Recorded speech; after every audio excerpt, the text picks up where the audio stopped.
Puluhan pelajar tertangkap basah saat petugas Polres Pelabuhan Tanjung Perak, Surabaya menggelar Operasi Patuh 2016. Dalam operasi itu, polisi banyak menemukan siswa yang masih di bawah umur tak memiliki SIM dan kelengkapan berkendara. Untuk membuat jera, mereka dihukum hormat dan bersumpah untuk tidak mengulangi lagi kesalahan. Meski telah diperingatkan berulang kali, ternyata masih banyak pengendara yang tidak mematuhi peraturan lalu lintas. Selain tidak memiliki surat kendaraan, para pengendara juga tidak mengenakan helm, terutama para pelajar. Hasilnya ratusan pelajar Rabu sore ditertibkan untuk selanjutnya diberi pembinaan terkait tertib lalu lintas. Dalam operasi patuh ini, petugas mendapat banyak pelajar yang melakukan pelanggaran. Mereka yang melanggar kemudian dikumpulkan dan diminta berjanji untuk tidak melakukan kesalahan kembali. Saya berjanji. Peraturan lalu lintas. Berbagai alasan diutarakan para pelajar yang tidak menunjukkan surat kendaraan, mulai dari lupa hingga rumah jauh. Belum. Kok berani naik motor, Mas? Ya, kan jauh dari rumah. Iya sih. Kenapa nggak diantar gitu? Kan gua sibuk bekerja. Masih umur 16. Juli nanti. Ya. Kok berani pakai motor? Otomatis harus diantar orang tua.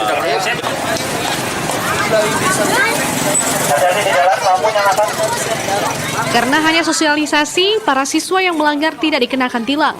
Namun petugas menghimbau pelajar yang tidak memiliki SIM untuk tidak menggunakan sepeda motor. Sementara bagi orang tua murid, diharapkan lebih memperhatikan keselamatan anaknya. Tribrata Purnawanto, Surabaya. Dalam video tersebut kita melihat bahwa polisi sedang mengambil sebuah tindakan, yaitu meminta para siswa untuk bersumpah dan berjanji untuk tidak melanggar lalu lintas.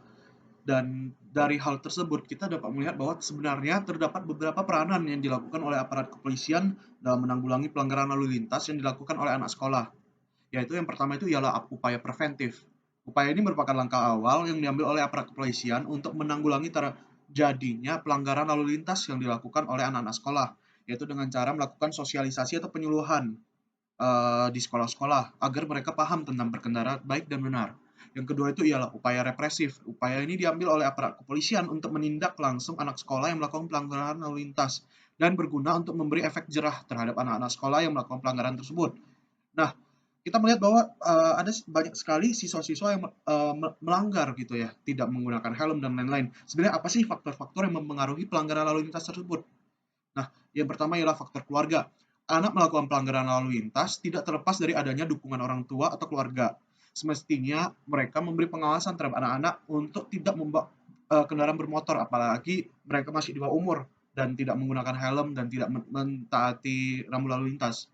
Yang kedua ialah faktor pendidikan dan sekolah. Sekolah memiliki peran yang sangat penting, sehingga seharusnya sekolah memberi batasan kepada si anak dan melarang membawa kendaraan ke sekolah guna tidak terjadi hal-hal yang tidak diinginkan. Yang ketiga ialah faktor pergaulan atau lingkungan anak. Pergaulan dan lingkungan anak ini mempunyai pengaruh yang sangat besar terhadap anak. Karena semakin luas anak tersebut bergaul, semakin besar kemungkinan mereka itu bersosialisasi atau bergaul dengan anak-anak nakal dan akan mendapatkan dampak yang buruk terhadap anak tersebut. Seharusnya perlu dilakukan penyuluhan atau sosialisasi kepada anak-anak sekolah yang berkaitan dengan aturan-aturan lalu lintas agar tidak ada lagi kasus pelanggaran lalu lintas yang dilakukan oleh anak sekolah tersebut. Dan diharapkan untuk terciptanya tata tertib dalam berlalu lintas mengenai prosedur yang aman atau safe gitu. Sekian, terima kasih. Saya Sergio dengan MPN 180295.